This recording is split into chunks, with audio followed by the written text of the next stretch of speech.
ভূমধ্যসাগরের নীল জলরাশির নিচে এমন এক রহস্য লুকিয়ে আছে যা বিশ্বযুদ্ধের সমীকরণ বদলে দিতে পারত। 2024 সালের ডিসেম্বর স্পেনের উপকূল থেকে মাত্র 60 মাইল দূরে নিঃশব্দে তলিয়ে গেল রাশিয়ার বিশাল পণ্যবাহী জাহাজ উরুশা মেজর। নথিপত্রে লেখা ছিল এটি স্রেফ সাধারণ ক্রেন আর ম্যানহোলের ঢাকনা বহন করছে। কিন্তু প্রশ্ন হলো, সাধারণ লোহার টুকরো বাঁচাতে রাশিয়ার অত্যাধুনিক যুদ্ধজাহাজ কেন মরিয়া হয়ে ছুটে এসেছিল? কেন স্পেনের উদ্ধারকারী দলকে বাধা দিয়ে জাহাজটিকে তড়িঘড়ি করে সাগরের তলদেশে ডুবিয়ে দেওয়া হলো? সিএনএনের অনুসন্ধান আর পশ্চিমা গোয়েন্দাদের গোপন রিপোর্ট বলছে এক ভয়াবহ আশঙ্কার কথা। সেই জাহাজে কি তবে ছিল কিম জং উনের পারমাণবিক সাবমেরিন তৈরির স্বপ্ন? উত্তর কোরিয়ার হাতে পারমাণবিক প্রযুক্তি পৌঁছে দেওয়া ঠেকাতেই কি মাঝ সাগরে কোনো গোপন কমান্ডো অপারেশন চালিয়েছিল পশ্চিমারা? ব্যারাকুডা টর্পেডো থেকে শুরু করে রহস্যময় বিস্ফোরণ। আজকের ভিডিওতে আমরা উন্মোচন করব উরুশা মেজর জাহাজডুবির সেই রুদ্ধশ্বাস সত্য, যা রাশিয়া আজও সারা বিশ্বের কাছ থেকে আড়াল করতে চাইছে।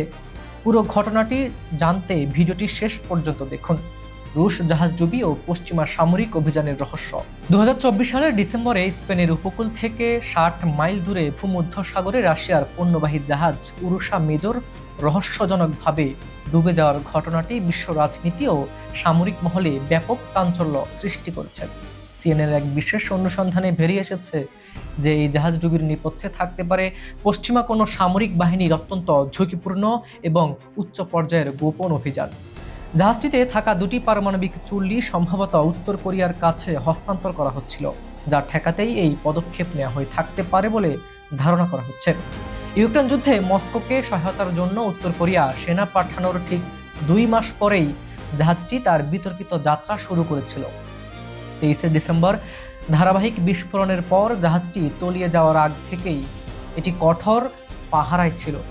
সেন্ট পিটার্সবার্গ থেকে ব্লাদিভোস্টক যাওয়ার কথা থাকলেও জাহাজটির গতিপথ এবং বহন করা মালামাল নিয়ে শুরু থেকেই সন্দেহর দানা বাঁধে। নথিপত্রে ম্যানহোলের ঢাকনা ও ক্রেন বহনের কথা বলা হলেও স্প্যানিশ তদন্তকারীদের কাছে জাহাজের রুশ ক্যাপ্টেন স্বীকার করেন যে সেখানে মূলত সাবমেরিনে ব্যবহৃত দুটি পারমাণবিক চুল্লির যন্ত্রাংশ ছিল। যদিও তিনি দাবি করেন যে সেগুলোতে জ্বালানি ছিল না, তবে পশ্চিমা গোয়েন্দাদের মতে কিম জং উনের পারমাণবিক সাবমেরিন তৈরির স্বপ্ন পূরণে রাশিয়ার এই প্রযুক্তি হস্তান্তর ছিল একটি মাস্টার স্ট্রোক, যা ঠেকাতে মরিয়া ছিল পশ্চিমা শক্তিগুলো। তদন্ত প্রতিবেদনে উঠে এসেছে এক চাঞ্চল্যকর তথ্য। জাহাজটি সরাসরি কোনো বড় বিস্ফোরণে নয়, বরং অত্যন্ত সূক্ষ্ম ও আধুনিক প্রযুক্তির আঘাতে অচল করা হয়েছিল। বিশেষজ্ঞদের ধারণা, জাহাজটির খোল ফুটো করতে ব্যারাকুডা সুপার ক্যাভিনেটিং টর্পেডো অথবা বিশেষ কোনো লিম্পেট মাইন ব্যবহার করা হয়েছে। প্রথম আঘাতেই জাহাজটির গতি থমকে যায় এবং পরবর্তী 24 ঘন্টায় ইঞ্জিন রুমের কাছে রহস্যময় বিস্ফোরণে 2 জন ক্রু নিহত হন। স্পেনের উদ্ধারকারী দল যখন জাহাজটি পরিদর্শনে যায়, তখন তারা ইঞ্জিন রুমটি সম্পূর্ণ সিলগালা অবস্থায় দেখতে পায়, যা ইঙ্গিত দেয় যে ভেতরে এমন কিছু ছিল যা রাশিয়া বিশ্ববাসীর আড়ালে রাখতে চেয়েছিল। সবচেয়ে রহস্যজনক ঘটনা ঘটে জাহাজটি ডুবে যাওয়ার সময় এবং তার পরবর্তী দিনগুলোতে। স্পেনের উদ্ধারকারীদের বাধা দিয়ে রাশিয়ার যুদ্ধজাহাজ ইভান গ্রেন এলাকাটি তাদের নিজেদের নিয়ন্ত্রণে নেয় এবং পরপর 4টি শক্তিশালী বিস্ফোরণ ঘটিয়ে উরুশা মেজরকে দ্রুত তলিয়ে দেয়। পরবর্তীতে রাশিয়া গবেষণা জাহাজ হিসেবে পরিচিত গুপ্তচর জাহাজ ইয়ান্তার ধ্বংসাবশেষের উপরে বেশ কয়েকদিন অবস্থান করে সমুদ্রের তলদেশে থাকা প্রমাণগুলো পুরোপুরি নিশ্চিহ্ন করার চেষ্টা চালায়। এমনকি গত 1 বছরে যুক্তরাষ্ট্র পরমাণু শনাক্তকারী বিশেষ স্নিপার বিমান দুবার এবং ওই এলাকায় ওপর দিয়ে উড়ে গেছে, যা সেখানে তেজস্ক্রিয় পদার্থের উপস্থিতির আশঙ্কাকে আরও জোরালো করে।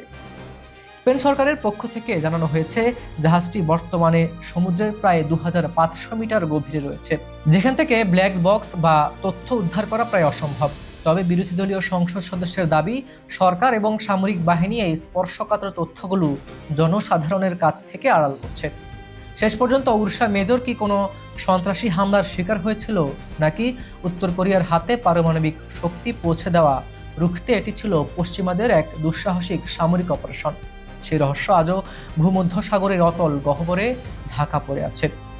বিশ্ব রাজনীতির এই উরুশা মেজর কি স্রেফ একটি জাহাজডুবি, নাকি উত্তর কোরিয়াকে পারমাণবিক শক্তিধর বানানো রুখতে পশ্চিমাদের এক মাস্টার গেম? 2500 মিটার গভীরে সমুদ্রের নিচে রাশিয়ার সেই গোপন পারমাণবিক চুক্তিগুলো আজ হয়তো কোনো ভয়ঙ্কর সত্যকে বুকে নিয়ে পড়ে আছে।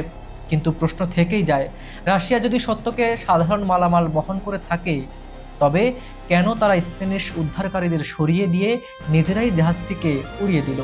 তারা আসলে কি লুকাতে চেয়েছিল? পর্দার আড়ালের স্নায়ুযুদ্ধ প্রমাণ করে যে বিশ্ব এখন এক অস্থির সময়ের মধ্যে দিয়ে যাচ্ছে, যেখানে এক দেশের প্রযুক্তি অন্য দেশের স্বপ্ন বদলাতে পারে, আবার এক গোপন অপারেশন বদলে দিতে পারে যুদ্ধের ইতিহাস। আপনার কি মনে হয়, এটি কি পশ্চিমাদের কোনো গোপন কমান্ডো অপারেশন ছিল, নাকি কারিগরি কোনো ত্রুটি? রাশিয়ার এই রহস্যময় নীরবতা কি বড় কোনো ঝড়ের পূর্বাভাস? আপনাদের মূল্যবান মতামত আমাদের কাছে অত্যন্ত মূল্যবান। কমেন্ট বক্সে আপনাদের যুক্তিটি লিখে জানান। আর হ্যাঁ, আপনি বিশ্বের কোন প্রান্ত থেকে এই রুদ্ধশ্বাস ভিডিওটি দেখছেন? বাংলাদেশ, ভারত, মধ্যপ্রাচ্য নাকি ইউরোপের কোনো দেশ থেকে? আপনার দেশের নাম কমেন্টে লিখতে ভুলবেন না। আপনাদের প্রতিটি কমেন্ট আমাদের নতুন নতুন রহস্য উন্মোচনে উৎসাহ দেয়।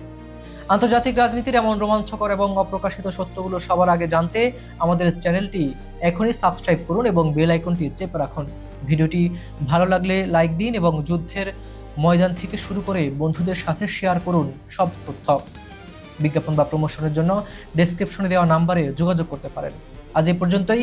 আমি হাবিবুর রহমান নিশান বিদায় নিচ্ছি। দেখা হচ্ছে খুব শীঘ্রই নতুন কোনো বিশ্বকাপানো ইস্যু নিয়ে। ততক্ষণ পর্যন্ত ভালো থাকুন, সতর্ক থাকুন। আল্লাহ হাফেজ।